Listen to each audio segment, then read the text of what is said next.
যুৱ মহোৎসৱৰ আজি শেষৰ দিনাৰ বৰ্তমান মই চাৰিওফালৰ দৃশ্য দেখুৱাবলৈ চেষ্টা কৰিছোঁ। বৰ্তমানলৈকে মানুহৰ সমাগম হোৱা নাই, যিহেতু সময় হোৱা নাই এতিয়ালৈকে।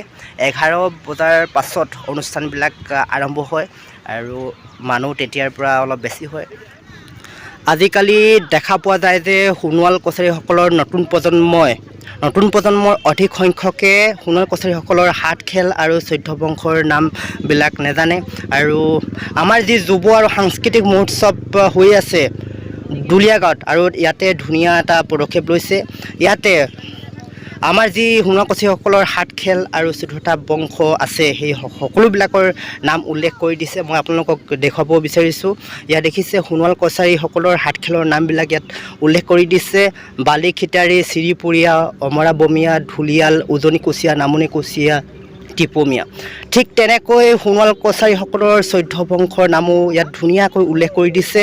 আপোনালোকে ইয়াত মন কৰক: মদন, মানিকিয়াল, সগ্ৰাল, মুক্তাল, এহমাল, ফৰমাল, বৰ হাজোৱাল, সৰু হাজোৱাল, কোমৰাল, চেতিয়াল, লাঠিয়াল, ঢেকিয়াল, ডিঙিয়াল, আঠুৱাল। খুব এটা ভাল পদক্ষেপ লৈছে। আৰু যিসকলে আমাৰ সোণোৱাল কছাৰীসকলৰ নতুন প্ৰজন্ম, যিসকলে আমাৰ খেলবিলাকৰ নাম আৰু 14 বংশৰ নাম নাজানে, আপোনালোকে ধুনীয়াকৈ ইয়াৰ পৰা জানিব পাৰিব।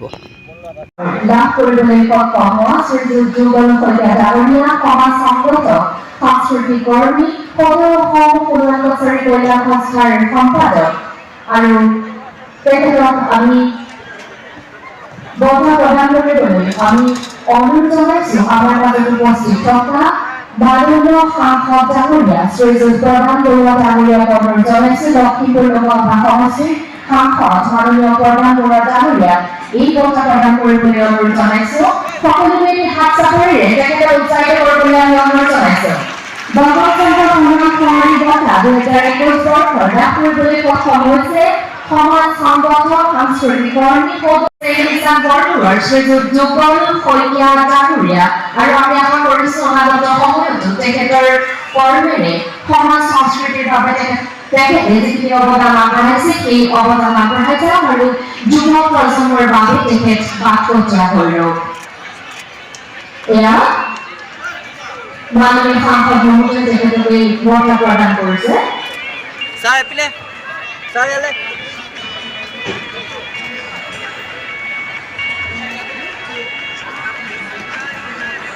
আৰু বঁটা প্ৰদানৰ লগতে 2 লাখ টকাৰ চেক প্ৰদান কৰা হৈছে। এয়া সঁচাই খুব আদৰণীয়। যিসকলে সমাজ সংস্কৃতিৰ বাবে অহোপুৰুষাৰ্থ কৰি আছে, তেখেতসকলক এনেদৰে উৎসাহিত কৰিলে, এনেদৰে যদি সমাজৰ আগত পৰিচয় কৰাই দিয়া হয়, তেতিয়াহ'লে তেখেতসকলৰ কৰ্মেৰে সমাজ আৰু সংস্কৃতিক আগুৱাই নিবৰ বাবে অনুপ্ৰেৰণা লাভ কৰে। গগনচন্দ্ৰ সোণোৱাল বঁটা 2022 বৰ্ষৰ লাভ কৰিবলৈ সক্ষম হৈছে শিক্ষাবিদ, অৱসৰপ্ৰাপ্ত অধ্যাপক, লেখক, সমাজ সংগঠক শ্ৰীযুত নন্দেশ্বৰ কছাৰী ডাঙৰীয়াই। তেখেতক আমাৰ এই বঁটা প্ৰদান কৰিবলৈ আগবাঢ়িছোঁ। অনুৰোধ জনাইছোঁ সোণোৱাল কছাৰী স্বায়ত্তশাসিত পৰিষদৰ মুখ্য কাৰ্যবাহী সদস্য টংকেশ্বৰ সোণোৱাল ডাঙৰীয়া। এয়া গগনচন্দ্ৰ সোণোৱাল বঁটা 2022 বৰ্ষৰ লাভ কৰিবলৈ সক্ষম হোৱা শিক্ষাবিদ, অৱসৰপ্ৰাপ্ত অধ্যাপক, লেখক, সমাজ সংগঠক, চিনাপথাৰ ধেমাজিৰ শ্ৰীযুত নন্দেশ্বৰ কছাৰী ডাঙৰীয়া। এজাৰি হাত চাপৰিৰে তেখেতক অভিবাদন জ্ঞাপন কৰিবলৈ আমি সকলোকে অনুৰোধ জনাইছোঁ। এই সন্মানৰ লগতে নন্দেশ্বৰ কছাৰী ডাঙৰীয়াকো 2 লাখ টকাৰ চেক প্ৰদান কৰা হৈছে। আমি আশা কৰিছোঁ অনাগত সময়তো তেখেতসকলৰ কৰ্মেৰে আমাৰ সমাজ সংস্কৃতিক আগুৱাই নিয়ক আৰু যুৱ প্ৰজন্মৰ বাবে বাট সাজি যাওক।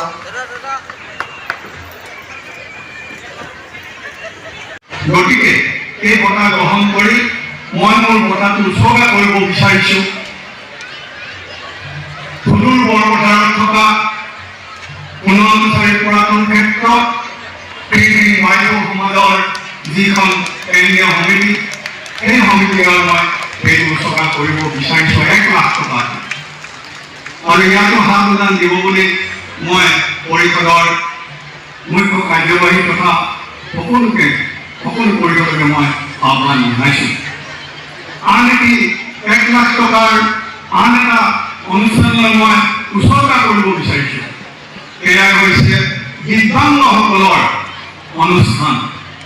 যিটো প্ৰাক্তন বিধায়িকা আমাৰ জ্যোৎস্না সোণোৱাল ডাঙৰীয়ানীয়ে যি প্ৰেৰণা অনুষ্ঠান ধৰি ৰাখিছে, সেই দিব্যাংগ অনুষ্ঠানলৈ আৰু 1 লাখ টকা মই উচৰ্গা কৰিব বিচাৰিছোঁ। মই আশা ৰাখিছোঁ সেইসকল অনুষ্ঠানে মোৰ অকণমান মূল্যৱান মোৰ মৰমখিনি যাতে নেওচি নিদিয়ে, তাৰ কাৰণে মই আহ্বান জনাওঁ। পদক্ষেপত এইখিনিকে কৈ মই মোৰ অনুভৱৰ কথাখিনি ক'লোঁ আৰু সকলোকে মই পুনৰ ধন্যবাদ জ্ঞাপন কৰি মোৰ অনুভৱৰ কথাখিনি ধন্যবাদ। বৰষুণৰ বতৰ পূৰা বৰষুণ দি আছে আৰু ইয়াত দেখিছে গায়ন বায়ন বৰষুণত ভিজি কৰি আছে, যিমান পাৰে চেষ্টা কৰিছে। বহুত ডাঙৰকৈ বৰষুণ দিছে, আপোনালোকে দেখিছে। আৰু সাংস্কৃতিক এই সমাৰোহৰ আজি মুকলি সভাত আমাৰ মাজত উপস্থিত আছে সোণোৱাল কছাৰী সাহিত্য শাসিত পৰিষদৰ কাৰ্যবাহী সদস্য